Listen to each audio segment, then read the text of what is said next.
大家好，我是绿萝。这几年呢，常听人说不要给自己设限，那到底是什么原因呢？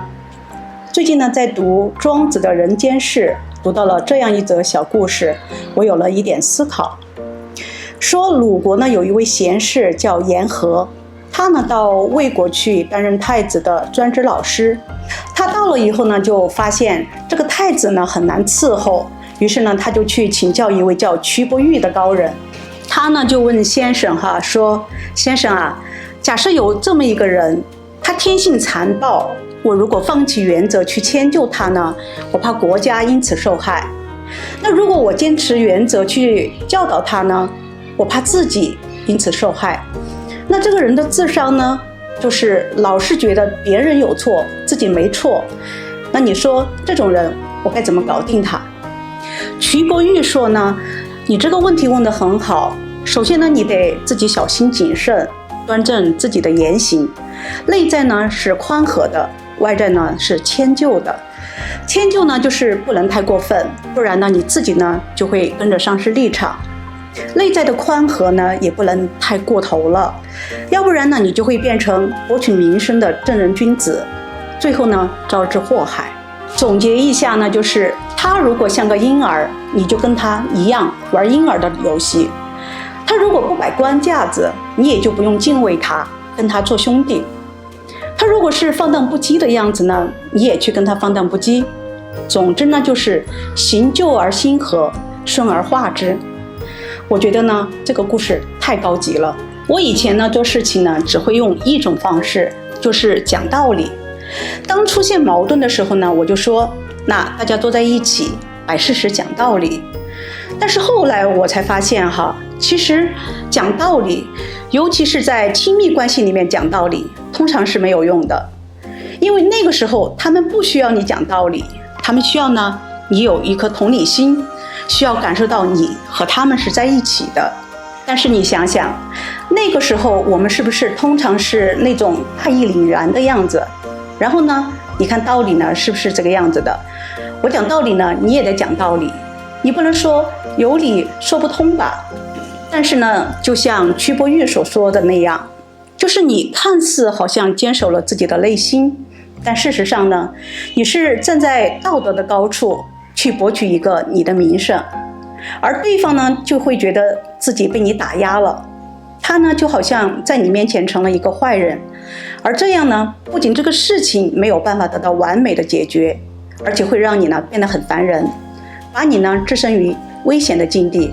所以那如果说到这里呢，你会觉得说这样的话呢，我们还要不要坚持自己的内心呢？当然要。我们说的道就是要达到心如如不动的境地，这是很有意思的一件事，就是越得道越会用术。那换句话说呢，就是你心法厉害了，什么剑法都会了。我后来呢见到一些高人，都属于在道的这条路上修行的。我发现一个现象就是他们修得越高，边界越广。也就是说，没有办法用任何一种特定的性格来形容他们。你说不会吧？这个人的性格呢，不都是固定的吗？就像现在很多的测试都会向我们传递说你属于什么什么性格。但有时候呢，我会觉得像这种测试只不过是向我们传递了一个已知的答案。我们需要这个已知答案，因为这个答案呢，让我们觉得安全。但是这个已知呢，让我们和更多的可能性割裂开来了。就像萨古鲁在《幸福的3个真相》里面说的一样，你今天建立的自我保护之墙，明天呢就将会成为自我囚禁之墙。我呢打个比方，我们跟这些得道高人的差别在哪里呢？我觉得我们的人格就像固定在容器里的冰块一样，但是这些得道高人呢，他们的人格就好像融化了一样。就像老子在《道德经》里说的一样上善若水，水是无形的，它没有一个固定的样式。真正厉害的人呢，就像一个管道一样，别人什么样，他就是什么样。他的内心呢是如如不动的，但是他的外在呢可以像水一样无形。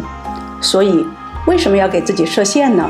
我完全可以有无限的可能即便是我今天测试出了一种人格模式，但是我可以尝试挑战一下，去做一些和我固定的人格相反的事情，说不定会有更大的成功呢。最后呢，跟你分享一个我亲眼所见的例子。我曾经呢参加过一个工作坊，这个课程进行到最后的时候呢，班级里要竞选出一个班长出来，负责未来呢组织大家学习和活动。自愿参加竞选的呢，都要坐到中间去发表一下竞选宣言。通常呢，这个时候就会是那些自来熟的活跃分子上去。可是那一天呢，有一个在课堂上非常安静的女孩走了上去。她原本呢是那种内向到说话声音都会颤抖的人，但是她那天呢上去说了话，惊艳了我们所有的人。她说我是一个内向的人，我非常渴望连接，也很渴望温暖。我也希望呢能够借由带给大家温暖，让我自己也获得温暖。这是我第一次大胆的突破我自己，希望呢能够借由这次的突破，能够获得内心勇敢的力量。最后呢，他高票当选。所以为什么要给自己设限呢？生命的本质就是未知啊，有可能我们来到这个世界上也只是一个未知的偶然而已。当我们愿意去拥抱这个未知的时候，甚至成为那个未知的时候，也许我们就会得到来自生命的那一份馈赠，那份最大的自由。